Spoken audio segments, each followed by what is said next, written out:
So Financial Services Cloud, I might be calling this as FSC, which is the common short form that's used.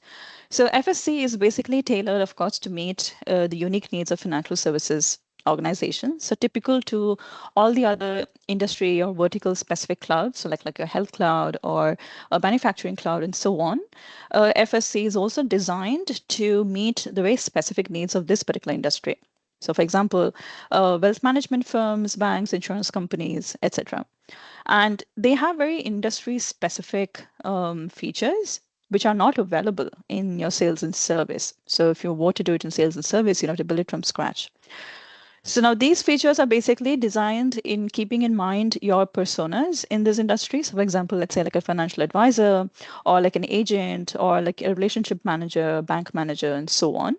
And it also helps with complying with regulatory requirements more effectively. So just remember the point number two, the challenge two is always compliance is a big issue and a big thing for financial services. So this cloud does keep that in mind. So then which comes to the question as to why, like why do you want to go with this cloud as an option? So there are multiple things, but the top 5 reasons are: one is its data models that this cloud provides. Second one is like the industry relevant workflows that it has. The third one is the actionable information at a glance, which I'll show you soon. And then the fourth, of course, is compliance, as you can see. And then fifth is they do keep agents and customers in mind, and they have few features which helps empower them. So the first one is financial service industry data model. So now FSC comes with some of the out-of-the-box data models, which basically we can just use. So we don't have to build it from scratch. It has already some of the what you call common use cases or data models in mind, and they already have it. So for example, you have like your FSC, just a managed package data model, which consists like a lot of the like wealth management and all of those items. You have like an insurance data model, a financial deal, mortgage, consent, action plans. So these are elements which are used in financial services companies, and we don't have to build them from scratch. We can basically just pick it, do your configurations on it, and then deploy, which makes it like much easier. The second one is, of course, workflows. So there are a lot of out-of-the-box workflows as well, which is already there in FSC. So I put like an example. Let's say there's like, think about like retail banking. So for banking, we all have experienced this. As let's say you've got a new debit card, then step number one is to activate. So in order to activate the card, there's a whole workflow that's already there in the system. So we just have to pick that up and then do some fine tuning. Or let's say you want to close an account. So then the whole the workflow to close an account, which means they might first need to check if there's an outstanding balance. So maybe that's step one.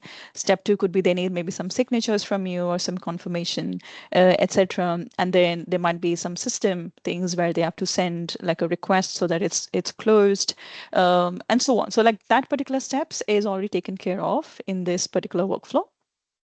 Some of the other examples include like when you want to issue a new card or you want to update your address, you move to another city and you want to update like your address, then that's not the flow. Order checks, like you want to send a check to a shipping or a billing address. Then, so this is examples for retail banking. Similarly, there are flows for like insurance use cases and so on. But they are basically pre-assembled flows. So then you just have to go and just put the pieces together. So it's much faster. Rather than building it again from scratch. Now this one, so access in actionable information. So I will be giving some visual cues for this in some of my upcoming slides, but I'll just give a sort of a highlight. So some of these features are very specific to FSC, where it helps like financial advisors or agents, etc., to use that information or to capture some of the financial services information in a much cleaner manner, as well as it's become very easy for them to take action using this information that's pictured across. So for example, like there's something called life events and milestones, there's relationship maps, there's ARC, that's Actionable Relationship Center, action plans. So I'll be showing these in some of the upcoming slides when I'm talking about some of the unique features. The fourth one is the fourth reason why you should pick FSC is, of course, the compliance. So as we all would know, because finance is got to do with money. I mean, when money is involved, there's a lot of compliance and security and regulations that comes into picture. So there are some of the features which FSC provides is like, for example, interaction summaries, intelligent document automation for consent and disclosure, compliant data sharing, financial deal management. So for example, let's say, in terms of like whether it's GDPR or FINRA, etc., there is a lot of rules that comes to of how much data you're supposed to share and with whom.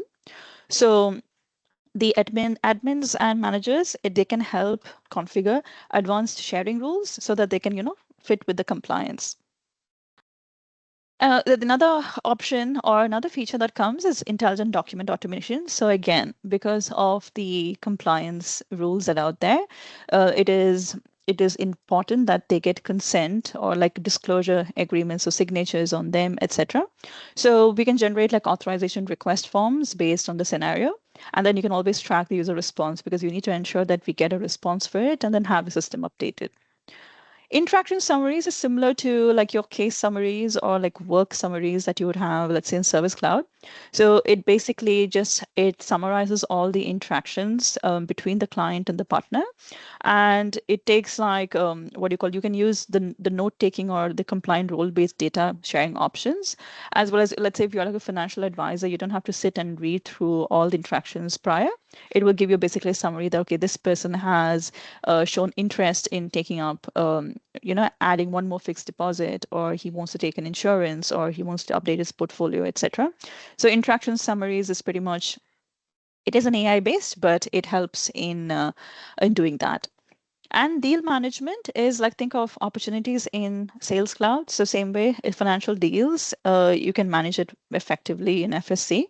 And these also again help from a compliant role-based perspective. So you can have those compliance key points pulled in while you're working with your financial deal management.